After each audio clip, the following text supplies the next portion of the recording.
Welcome back सुप्रभात news MP. चलिए देखते हैं मध्य प्रदेश की छोटी एवं बड़ी खबरों को। स्मार्ट सिटी का सुपरस्टार बना इंदौर। 5 शहरों के संयुक्त प्रदर्शन से मध्य प्रदेश बना बेस्ट स्टेट। स्वच्छता का सिरमौर बनने के बाद इंदौर स्मार्ट सिटी का सुपरस्टार साबित हुआ है। देश की बेस्ट स्मार्ट सिटी का पुरस्कार इंदौर ने जीता है। केंद्र सरकार के स्मार्ट सिटी प्रोजेक्ट के तहत सबसे बेहतर काम करने के लिए इंदौर को बेस्ट स्मार्ट सिटी घोषित किया गया। इंदौर के साथ भोपाल, जबलपुर, ग्वालियर और सागर की झोली में आए पुरस्कारों के दम पर प्रदेश के हिस्से में सबसे ज़्यादा पुरस्कार आए हैं। नतीजा, देश में मध्य प्रदेश को स्मार्ट सिटी प्रोजेक्ट के तहत बेस्ट स्टेट का पुरस्कार भी दिया जा रहा है। इस सत्र में 9वीं और 10वीं के विद्यार्थी कर सकेंगे आत्ममूल्यांकन, सहपाठी भी देंगे अंक। राष्ट्रीय शिक्षा नीति के तहत स्कूल शिक्षा विभाग ने 9वीं से 10वीं में एक अहम बदलाव किया है। मध्य प्रदेश बोर्ड में आत्ममूल्यांकन भी होगा। विद्यार्थी खुद अपना आत्ममूल्यांकन करेंगे और दोस्त व शिक्षक भी उनका आकलन कर अंक देंगे। इसमें 25% अंक शिक्षक, दोस्त व खुद के हाथ में होगा। इसके तहत 9वीं से 12वीं में CCLE के तहत आंतरिक मूल्यांकन होगा। इस सत्र में 9वीं व 10वीं में CCLE को शुरू किया जा रहा है। एमपी में खराब सड़कों पर जनता का मूड सुधारने सीएम शिवराज का गड्ढा भरो अभियान। मध्य प्रदेश की खस्ताहाल सड़कों को लेकर शिवराज सरकार पर विपक्षी कांग्रेस नेता लगातार हमले करते हैं। इसलिए अब शिवराज सरकार ने आलोचकों को जवाब देने के लिए अभियान चलाकर सड़कों के गड्ढे भरने की तैयारी की है। अगले माह 2 सितंबर से राज्य का लोक निर्माण विभाग गड्ढा भरो अभियान शुरू करने जा रहा है। चंद्रयान 3 मिशन में इसरो की टीम में शामिल बालाघाट के 2 वैज्ञानिक, सांसद ने परिवार को दी बधाई।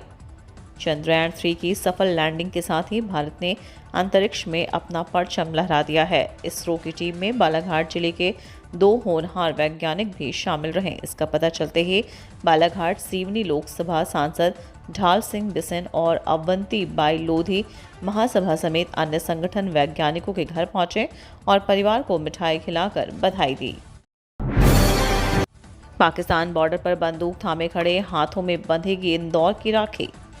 रक्षाबंधन पर्व पर आप जब अपनी बहन से राखी बंधवा रहे होंगे, तब देश की सीमा पर तैनात सैनिकों की कलाई पर भी इंदौर की राखी बंधेगी। सीमा चाहे पाकिस्तान से जुड़ी हो या नेपाल, भूटान से महिलाओं का समूह संगनी हर साल रक्षाबंधन का दिन भारतीय सैनिकों के बीच मनाता है।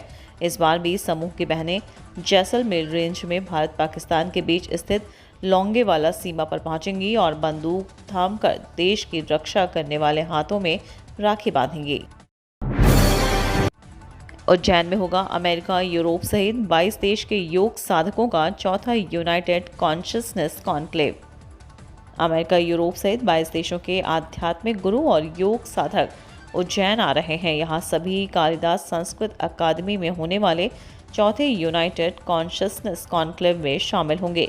वे अपने साथ अपने देश की पवित्र नदियों का जल लेकर आएंगे और मोक्षदायिनी क्षिप्रा नदी में प्रवाहित करेंगे। 3 दिवसीय यात्रा में तनाव, क्रोध, चिंता, भय, अवसाद संबंधित मनोवैज्ञानिक मुद्दों पर बात कर विश्व शांति का आह्वान करेंगे।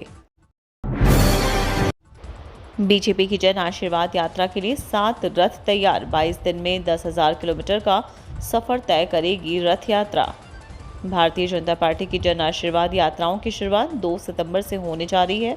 जन आशीर्वाद यात्राओं के लिए बीजेपी ने 7 रथों को तैयार किया है। इनमें 5 रथ यात्रा में शामिल रहेंगे, जबकि 2 रथ विपरीत परिस्थिति के लिए तैनात रहेंगे।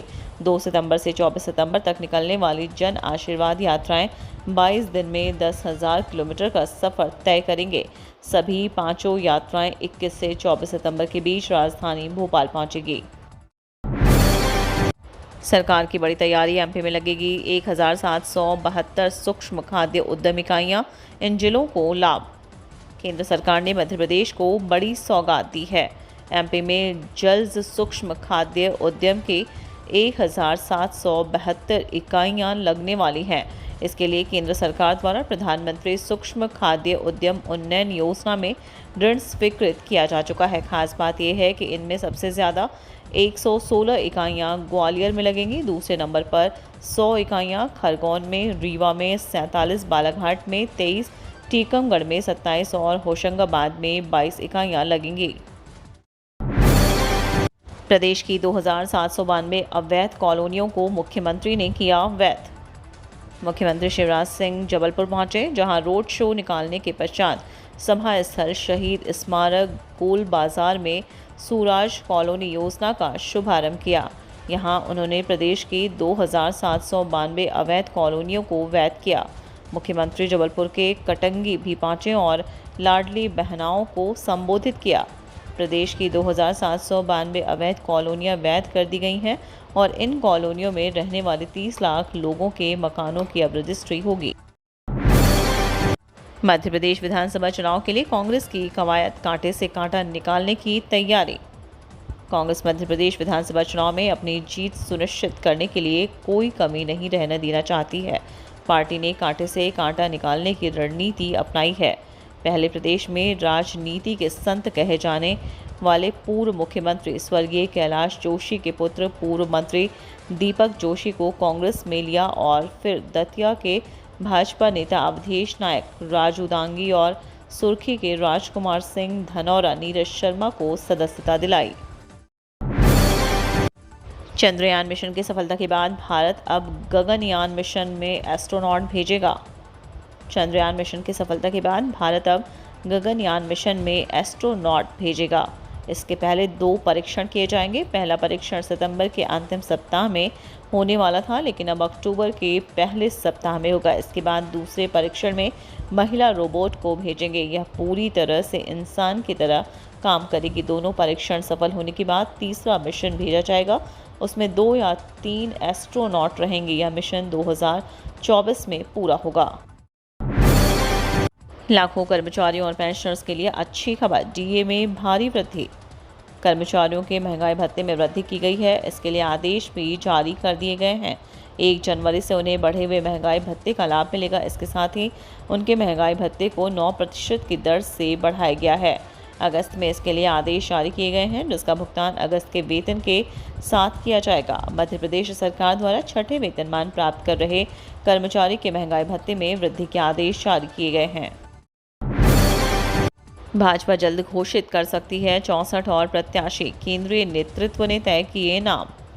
भारतीय जनता पार्टी ऐसे 64 विधानसभा सीटों पर जल्द प्रत्याशी घोषित करने की तैयारी कर रही है, जिन पर पिछले चुनाव में पार्टी को पराजय का सामना करना पड़ा था। इनमें से अधिकांश सीटों पर कांग्रेस का कब्जा है। पिछले दिनों प्रदेश भाजपा कार्यालय में आयोजित बैठकों में इन सीटों से खड़े करने के लिए प्रत्याशियों के नाम तय किए गए हैं। इन्हें केंद्रीय नेतृत्व को भेजा गया है। द कश्मीर फाइल्स को राष्ट्रीय एकता पुरस्कार मिलने पर सामने आए दिग्विजय सिंह की प्रतिक्रिया। द कश्मीर फाइल्स को फिल्म को लेकर शुरू से ही पूर्व मुख्यमंत्री दिग्विजय सिंह तीखी प्रतिक्रियाएं देते नजर आए हैं। अब इस फिल्म को राष्ट्रीय एकता फिल्म की श्रेणी में रखते हुए प्रसिद्ध नरगिस दत्त अवार्ड से नवाजा गया है। इसे लेकर पूर्व मुख्यमंत्री दिग्विजय सिंह नाराज दिखाई दिए। उन्होंने कहा कि यह फिल्म राष्ट्रीय एकता नहीं बल्कि राष्ट्रीय विघटन का काम कर रही है। फिल्म को राष्ट्रीय एकता पुरस्कार मिलने को दिग्विजय सिंह ने मजाक करार दिया। आरबीआई ने किया ऑनलाइन पेमेंट के रूल में बदलाव। भारतीय रिजर्व बैंक ने ऑफलाइन किए जाने वाले छोटे मूल्य के डिजिटल भुगतान के लिए लेन देन की सीमा से 200 रुपये से बढ़ाकर 500 रुपये प्रति कर दी है। केंद्रीय बैंक द्वारा जारी एक अधिसूचना में कहा गया है कि यह निर्देश तत्काल प्रभाव से लागू होगा। इसमें आगे कहा गया है कि छोटे मूल्य के डिजिटल भुगतान से संबंधित अन्य सभी निर्देश पूर्ववत रहेंगे।